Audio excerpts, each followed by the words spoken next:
Hello, everyone, you're playing Farming Simulator 22 on Stitzer, Wisconsin. Here we are continuing with planting here this episode. Probably another episode or two yet to go on the planting here. By the way, we got a couple more fields to go here yet.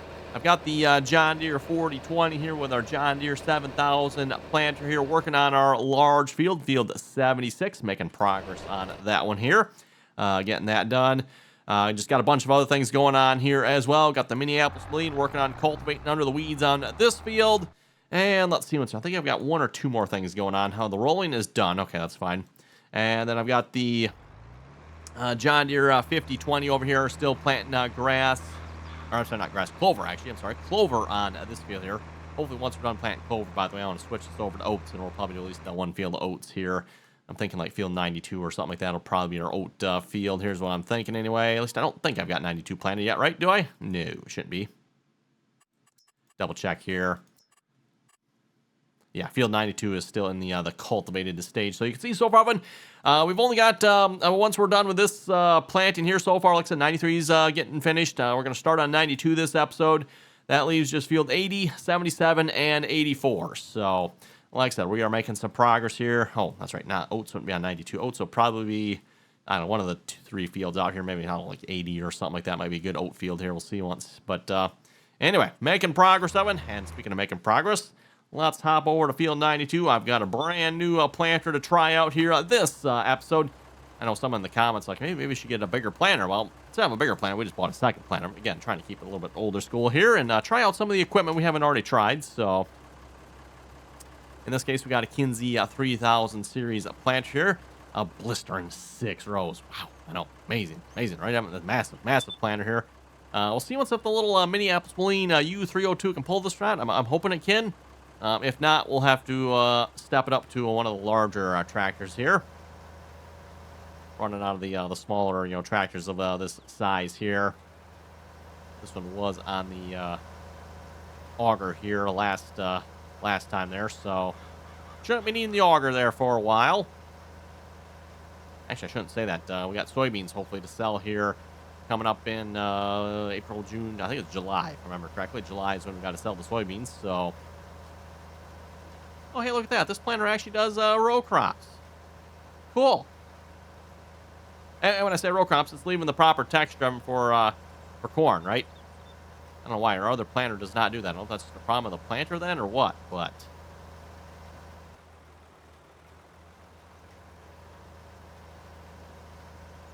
I was thinking maybe initially it was maybe a problem of the map, Evan, because again, I've not seen the row crop actually get applied on this map so far, I don't think. But here it is, so cool.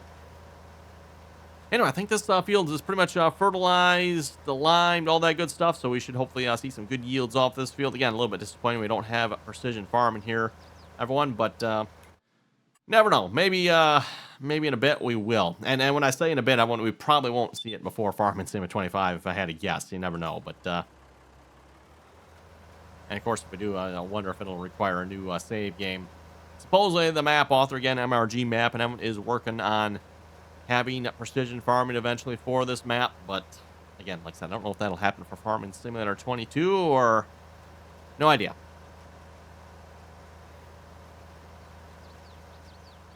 Also, in case you folks can't tell, dealing with a pretty good head cold here today, so if I sound a little funny or yeah, that's what happens. So it's been a while since I've had a good head cold, but got one here today, and I'm sure it'll probably last a couple more days here yet. They typically do, right? Been doing pretty good on the sickness side of things here lately, but looks like that streak is maybe coming to an end here. It is that time of year again, I guess. I know a lot of folks like to equate the cold weather with cold and flu season. I'd like to change everyone's thinking on that. Nothing to do with cold weather. Let's instead focus on those schools. Yeah, the little, maybe not even necessarily little, the massive petri dishes that are out there, if you ask me, everyone. Anyone else find it funny? School ends and suddenly colds and flus. You occasionally you'll get the summer one, but they tend to be a little more rare and farther in between, right? As soon as school starts up, yeah, cold and flu season starts up, i.e. the petri dishes.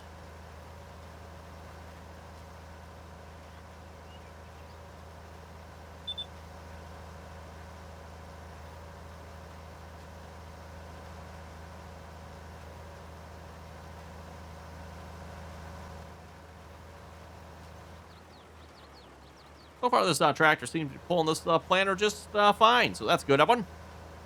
Well, I'm sure, sometimes, a 6-row planter, sure, Minneapolis should be able to pull that just fine, but you never know what it's going to do in the game, right? What happens in the game and what should happen in real life sometimes is vastly different.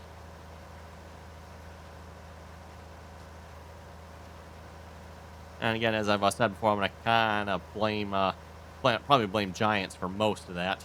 With that being said, mod authors can probably do their part as well. Like, okay, this tractor should be able to pull a 6-row planter. Make it so it can pull a 6-row planter. Little tidbit of information here for those of you maybe wondering how the mod works here. It is very well possible for a mod author to lie how much horsepower a tractor has. Mod author can put 50 horsepower in the tag for the tractor, but then down in the actual number that actually matters for the horsepower, they can make it have 500. So you're going to look at it in the shop. Oh, it's got 50. Buy the tractor. Yeah, it turns out it's actually got 500. Now, you'll never know that until you probably go to pull something and you realize, oh, wait a minute. That's got a lot more horsepower than it should.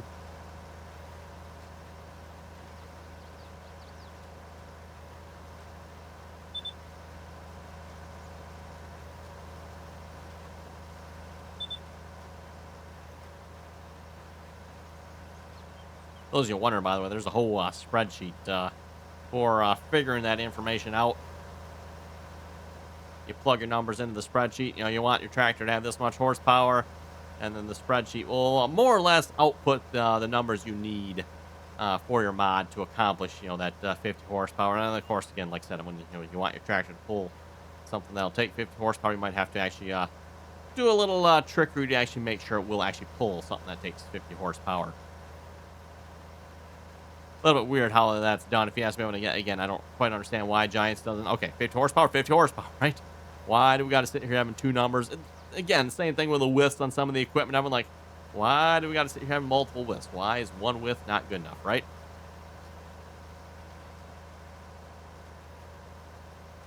And apparently, was it last episode or episode before? I forget what we were setting up there again. Was it the cultivator?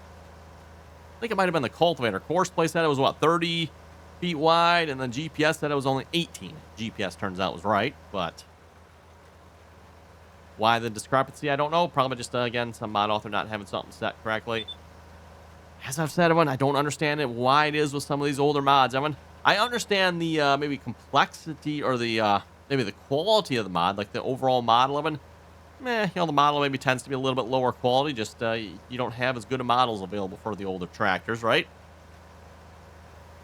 But that doesn't mean, it has to be poorly programmed. Like, why the poorly programming? Like, yeah, I don't know. I guess the mod authors just feel that, okay, well, it's a lower quality model. Well, we'll just lower our quality standards on the programming too. I don't know. Don't understand that concept, everyone. Don't understand it. Oh, well. And I think I made my position very clear in the past as to what I think should be done to people that do that.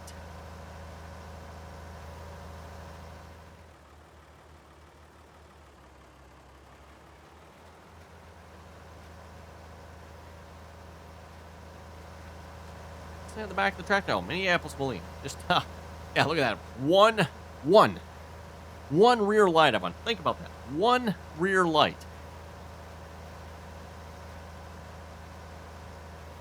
Probably puts off enough light that you can maybe see that at least your implement is still attached to that. That's probably literally all the light that puts off at one.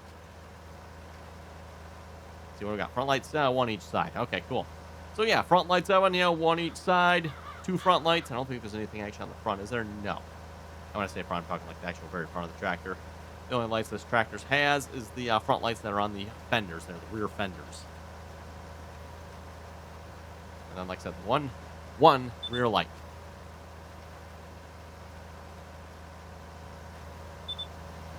Oh, how times have changed when it comes to farming, right, everyone? Nowadays, newer tractors, got enough lights on them to light up the entire field, pretty much. Back in the day, one measly little light, like I said, you hopefully will at least have enough light you can see, your planters back there. Yeah, that's going to be about it. Actually getting any work done with that light, you know, once the sun goes down, you're probably going to be like, nope, time to call it.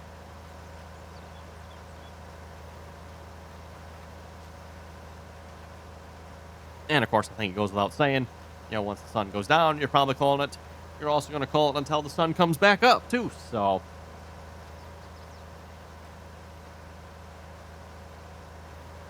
yeah, middle of the winter, I mean, your working day might be from 8 o'clock in the morning till, you know, 4 o'clock at night. That's about all the light you have.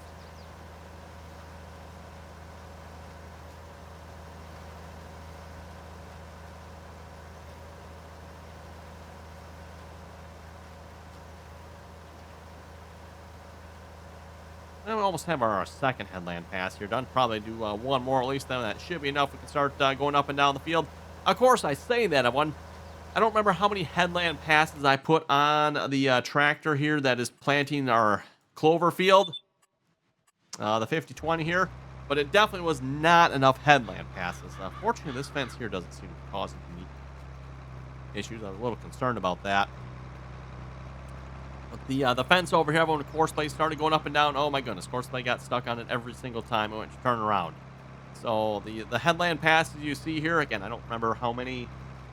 It's like 5 or 6 looking at the map there, I can't quite tell, but yeah, the 5 or 6 headland passes definitely was not enough. At least not for course anyway. So again, just running, you know, sometimes 8, 10, 12 headland passes on this map. Just, seems a little bit ridiculous to me. I'm used to maybe doing, you know, 2, 3, 4 at the most. This map, you know, we're running, like I said, 8, 10, 12. It's, yeah, a little bit ridiculous. Just a little bit.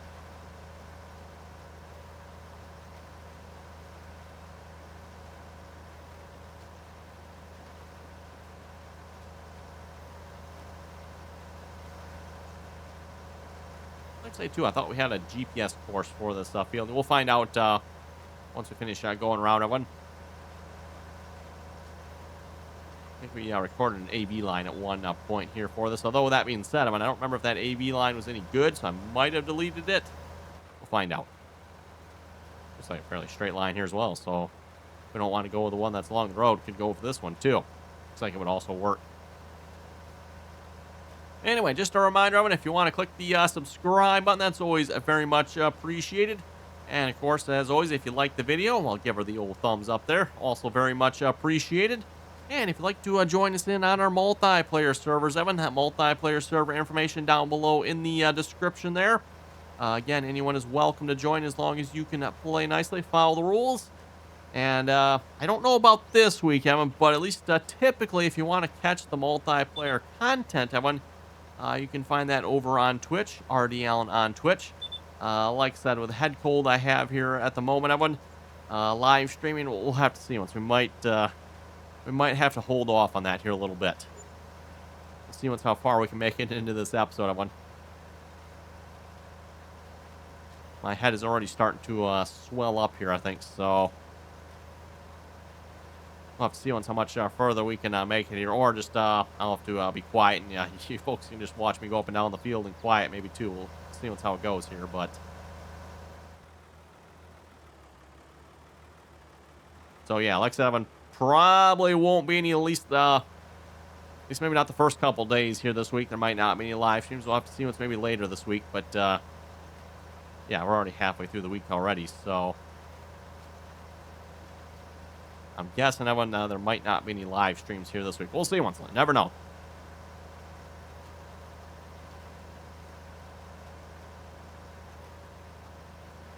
Oh, and I just seen we're going to need some fuel for this tractor fairly soon. Getting a little low. Getting a little low. Hopefully we have enough to at least make it through the episode here.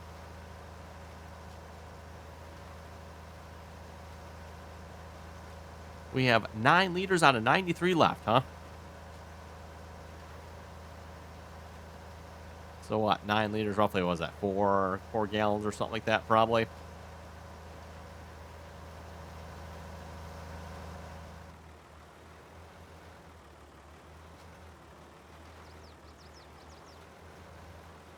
Okay, well I think we can, let's double check and see if our GPS line is set up. If not one, let's go ahead and record one here then. Field 89, yeah, I thought I had one, but apparently not. So let's just go ahead and create one here. Did that set the A point? Set A. There we go. I don't know why I didn't set it the first time there. So I didn't think I seen it go. Put the A point there, so should be good. Also, definitely need to make sure we turn off our snap terrain angle, otherwise that'll mess with us.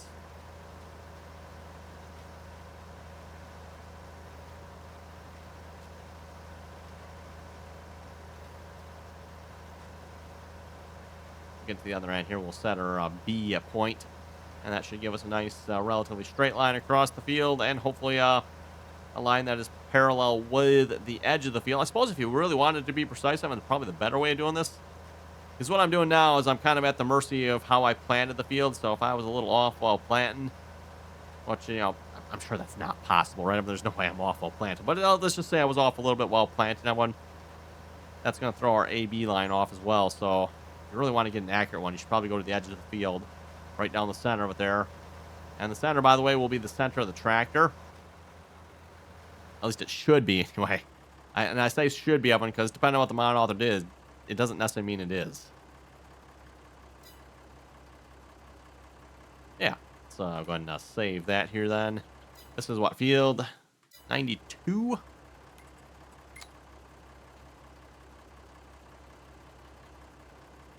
Go ahead and save that. Oh, let's get a width on that here as well.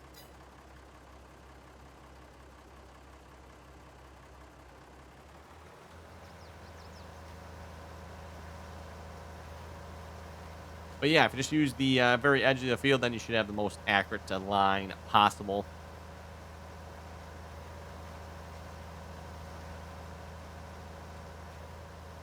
Oh, let's see. Verdict is, do we have enough room to turn around? I think we do. Especially should be able to with this tractor. We got tricycle tractor here. Tricycle tractors are usually known for pretty good turning radiuses. Oh, we're going to mess a little bit. Yes, we are. Oh, well, we'll have to come back and clean that up a little bit. I probably should have shifted the GPS line over just a little bit. Give ourselves a little overlap here. Oops. Oh, well. Hard to get good help nowadays, you know?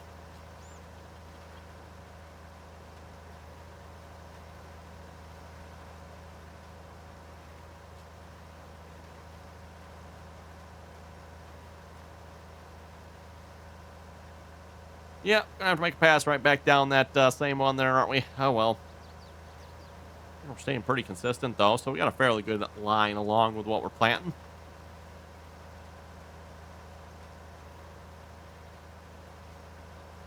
Anyway, let's head over to the comment section here a moment and see what you folks had to say here for last episode. Again, always enjoy reading all your folks' comments. Do my best to reply to as many as I can as well. So, with that being said, let's head over to the comments and see what you folks had to say. So, start off with Tommy. Tommy was asking, do you have an old John Deere 12-row planter in your shop? I am pretty sure I do. I think. I guess it depends what you define as old. Let's see once here. What do we define as old? Got some 6 rows. We got, is this, I think it's an 8-row. Got a really old 8-row.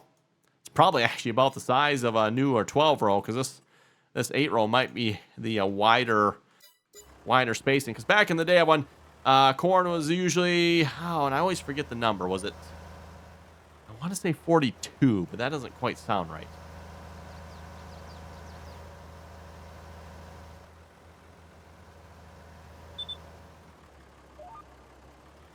And I know it probably varied a little bit as well, depending on the farmer, but like I said, back in the day, usually corn was planted on a much wider row spacing. Nowadays, Evan, the standard is pretty much 30-inch. Most farmers are doing 30-inch.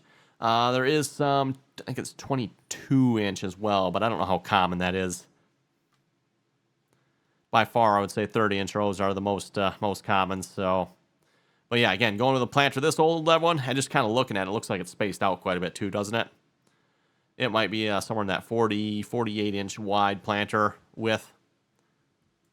There you got a John Deere 1725C. You don't see too many planters like that anymore. That's been an old school one.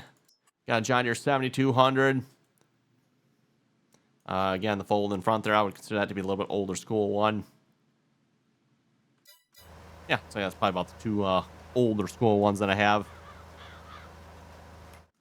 Yeah, like I said, when it comes to planters, where's that one here again?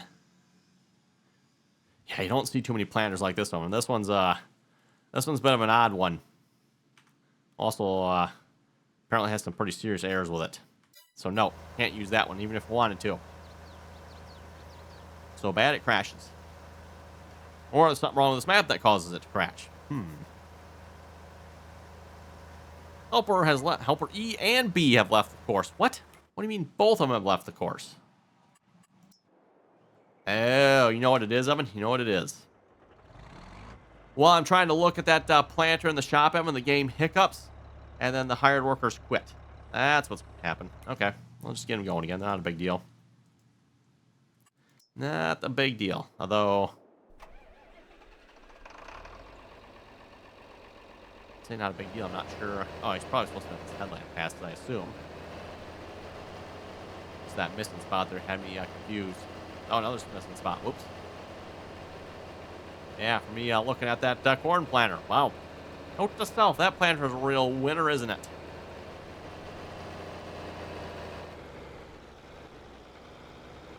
I'm not sure on who the special person was that released that one, but the fact none of my other corn planters do that, I have a tendency to probably blame the planter before I blame the map.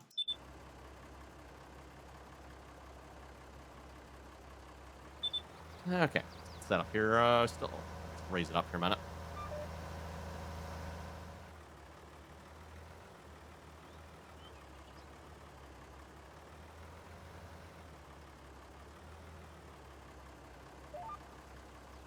Oh, back up here a little bit. And I was about to back up with it lowered. I'm like, no, can't be doing that now. Not supposed to in real life, Evan. You can do it in the game. It's not going to matter. But in real life, never ever back up with a planter lowered in the ground. You will regret your life choices for a long time.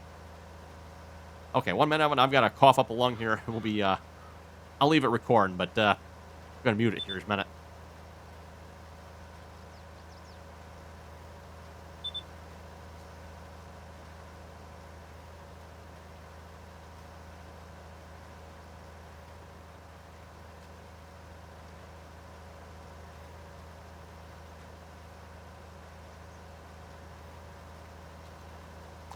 Okay, that would help if I had pushed the unmute button there. There we go. Okay, we're back, Evan.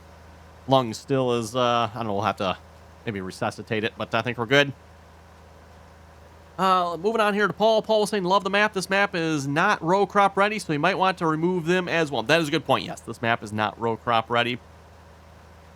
Yes, and don't try to buy a row crop ready planter on this map too. It will, it'll crash. Yes, it will.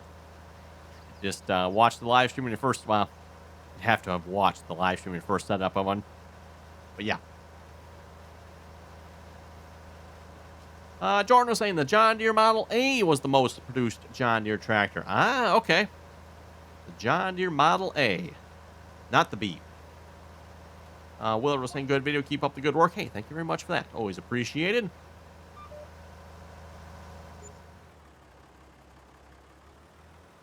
Christopher was saying, well, I like something on the console, so I don't have no hiccups like that. Christopher's got a good point on that one, everyone. As much as I always tote the PC being the superior platform for playing this game, everyone, Christopher, well, you know, I don't know that I necessarily have to take back what I said, everyone, because at least on the PC side of things, you can simply go do what Christopher does as well, with a minor exception. You can stick to downloading mods exclusively from the Giants mod hub, and you'll probably have the same experience as you would on the console. Giants obviously tests all their mods, and not to say nothing has snuck through them, but they typically do a pretty good job, right? Like that planter where you're using that planter would never have made it out. I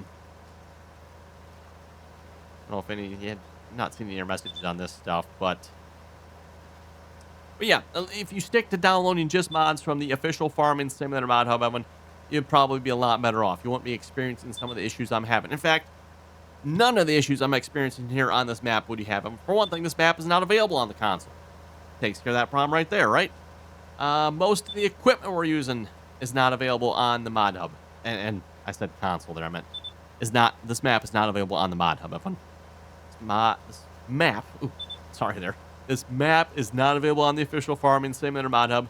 Neither is most of the mods we're using. So, you know, there goes like 90% of the problems I'm probably having on this, right? Actually, probably 100%, to be honest.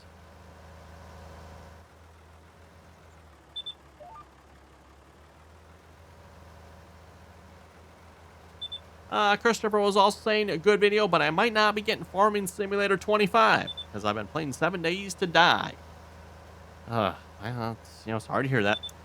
Oh well, terrible, terrible.